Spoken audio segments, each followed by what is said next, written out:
Howdy y'all, I'm TJ, and welcome back to TJ's Top Reads. High fantasy setting, comic book style superpowers, magimechanical armored exosuits, and sick weapons. Great characters, colorful prose, unhurried build-up, and all in a very satisfying 1,000 pages. That's Brandon Sanderson's The Way of Kings. If you know me, you know I love the long books. Few things match the satisfaction of reaching the end of Act 1, around page 300, where many books end, and still having 2 acts to go. And as for the setting, the blurrier the line between sci-fi and fantasy, the better. Let's not even talk about the difference between the two. Just build a world with a sensible magic and physics system and let's play. This is just a taste of the goodies packed into The Way of Kings, the first in a series called the Stormlight Archive. We begin with a group of legendary and powerful protectors of the world called the Knights Radiant, who after ages of resisting a reoccurring evil called the Desolation, can no longer stand the strain and decide to lay down their arms. In the age that follows, the weapons and armor they left behind become talismans and treasures coveted by the world's elite, and the notion of their existence and that of the Desolations passes into legend. The real plot begins with an assassination perpetrated by a mysterious man with the mind-bending power called Surge Binding.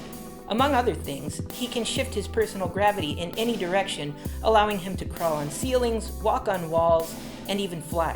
Thus, the death of a king sets 2 nations at war and sets the backdrop for our main characters. The first of these, and my favorite, is Kaladin. He's a young man of the peasant class, Dark Eyes. He's possessed of a strong will and the conviction that through mighty feats and gaining glory for himself, he can break the mold of the world's hierarchy. A major betrayal breaks his spirit, however, and it takes a magical visitor and some new comrades to restore the fight in him. Will all his hard work, and possibly a miracle or two, raise him up to the heights he's only dreamed of? Our second protagonist is Shalin, exactly the kind of female character you'd totally fall in love with if you were 15 and reading this, or single. She's quirky, sassy, and quick-witted. So much so, in fact, that her smart mouth often lands her in trouble. She's of the aristocracy, a Light Eyes, and is on a desperate mission to save her family from their precarious financial and political position. And like our assassin, she too has power, but in the form of a magical piece of jewelry called a Soulcaster, which she can, unfortunately, not use. But if she can get a handle on her power, learn how to use it from someone with more experience, she might just be able to save her family. It seems she's willing to do this at any cost, so where will her morals hold or falter? And the last of our pro-tags is Dalinar, brother to the assassinated king. I love his character almost as much as Kaladin's. He's loyal, steadfast, and always trying to do the right thing. His portion of the story, along with the viewpoints of a few other minor characters, really round out our perspective of the world. There's so much I'd love to say about this book, but as usual, I want to try and avoid spoilers. Sanderson's writing is top-notch. I get the sense he really knows his demographic and strives for intelligence and quality without seeming pretentious. And this book is a masterclass in world building.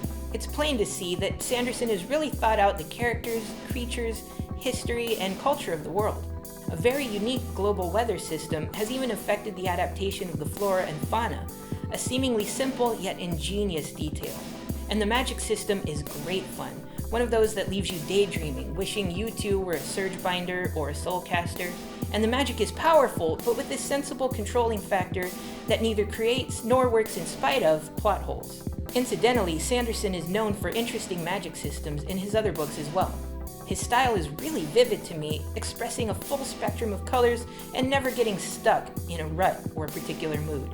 All of these elements and more come together in glorious complement, generating continuous interest and preserving the mysteries of the plot without leaving the reader floundering for understanding.